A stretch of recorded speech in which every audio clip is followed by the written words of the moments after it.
All right, my beautiful people, thanks so much for tuning in to the Money Mindshift. 15 minutes a day, 15 minutes a day to keep broke away. Now, here's the deal. I'm ERGJ, Certified Financial Educator, and we're going through the book, How Rich People Think by Steve Seibold. Steve, I'm coming for my check. I almost got an affiliate marketing link working on my website as we speak. Now, here's the deal. Wealth begins in the mind. Wealth begins in the mind. If you want to be wealthy, you got to be wealthy in your mind long before you're wealthy in your wallet. So what we're doing is we're going through the book to see how rich people think. And we want to see if this is true, if this is really reality, and see if so, if we might need to change some of the ways that we think so that we can have different results in our life. And so it's 15 minutes. And here's the deal, man. I can tell people to go read this book all day long, but for some reason, most people simply won't go get the book. So what I decided to do was to start this show where we can actually read through the book together. 15 minutes a day to keep broke away. I know you don't have a lot of time. I don't have a lot of time. So let's get started. Day number 32. The middle class believes in financial scarcity. The world class believes in financial abundance. The middle class believes in financial scarcity. The world class believes in financial abundance. As children, we all heard the saying, money doesn't grow on trees. This programs people to believe making money is hard and there's a limited amount of it. The rich understand their relationship with money as one of unlimited abundance based on fair exchange.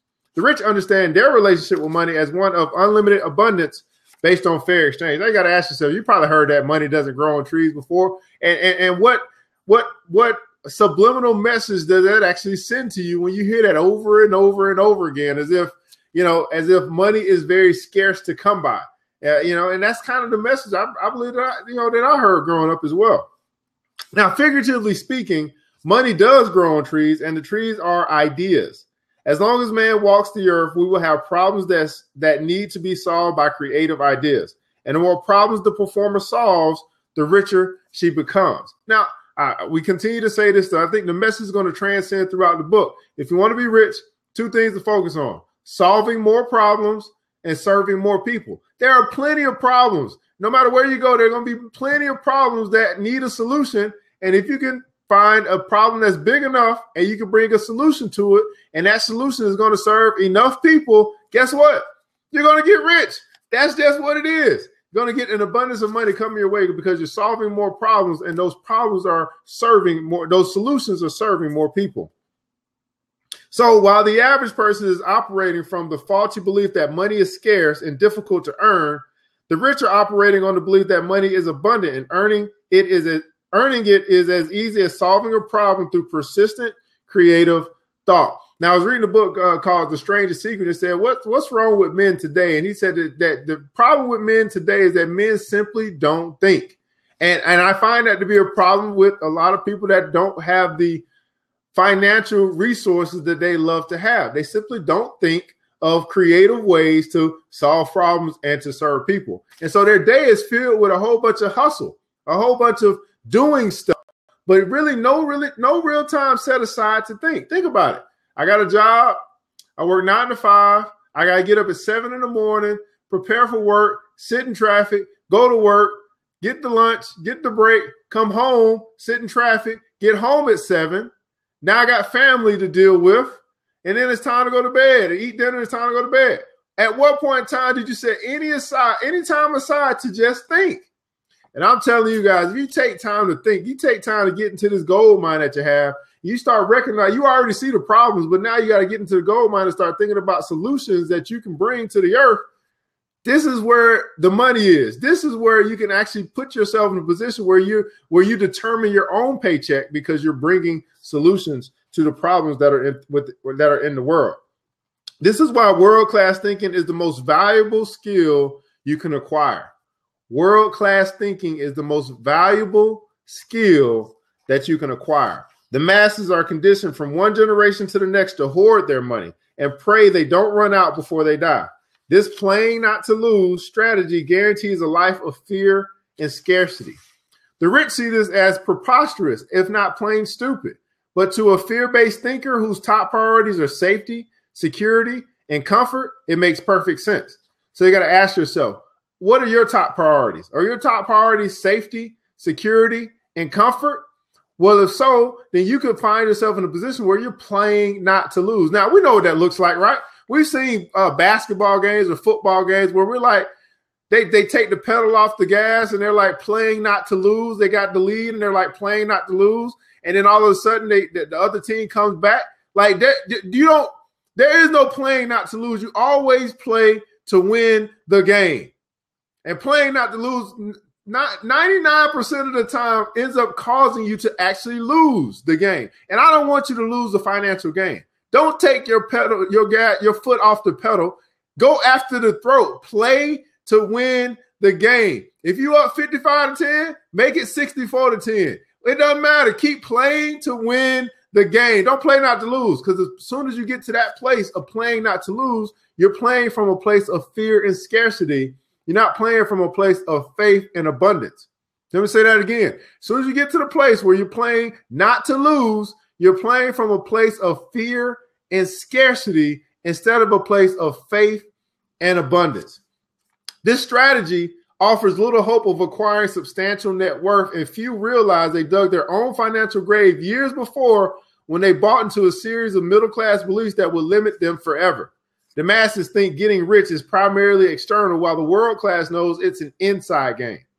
Few people ever get rich operating out of a fear and scarcity-based consciousness.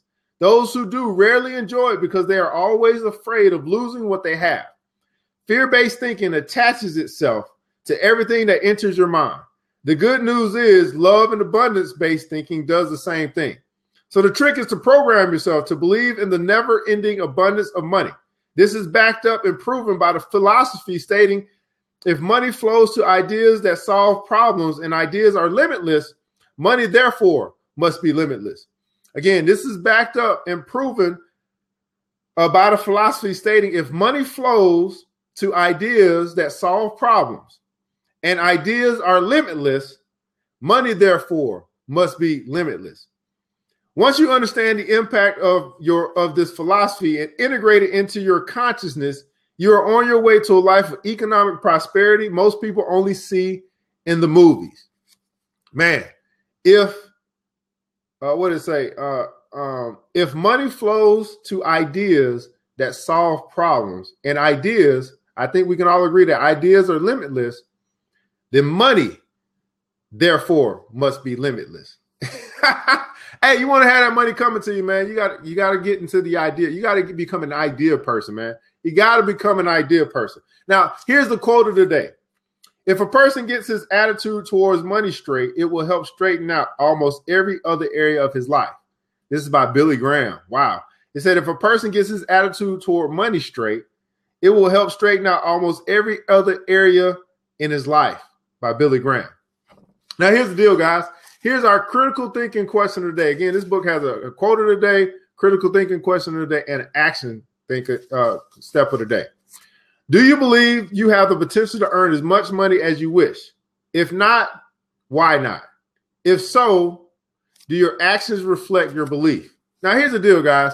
I love this question. And again, I'll read it again. Do you believe that you have the potential to earn as much money as you wish? If not, why not?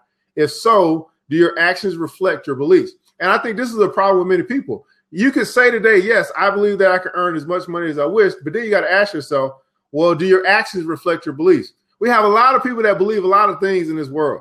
And it's belief, belief, belief. I believe this, I believe this. But then when you look at how they are behaving, when you look at their actions don't align with what they say their beliefs are. And the world responds to your actions. The world responds to what you do more so than what you say, because what you do really shows what you really believe. I mean, that's the litmus test. You should know a tree by the fruit that it bears. What fruit are you bearing? And then what fruit are you cultivating? Not what fruit you're talking about, but what you're actually doing. So if you're saying whatever your beliefs are, it may not even be related to money, but whatever you're saying, this is what I believe, then, okay, well, are you actually walking out? Are you walking what you're talking? Are you? That's where you can align yourself. And then what happens when you get in alignment? When you get in alignment, you have the whole universe putting itself behind you to make sure that you accomplish your goals. Now, here's our action step of the day, guys. Here's our action step. How much money is enough money for you? Ask yourself that. Then identify your number and create a plan plan to achieve it. You can always adjust your number and your plan as you evolve. So you want to find out how much money is enough for you. Then identify that number and create a plan to achieve it. Again, we're in the planning phase. We want to plan our way to success.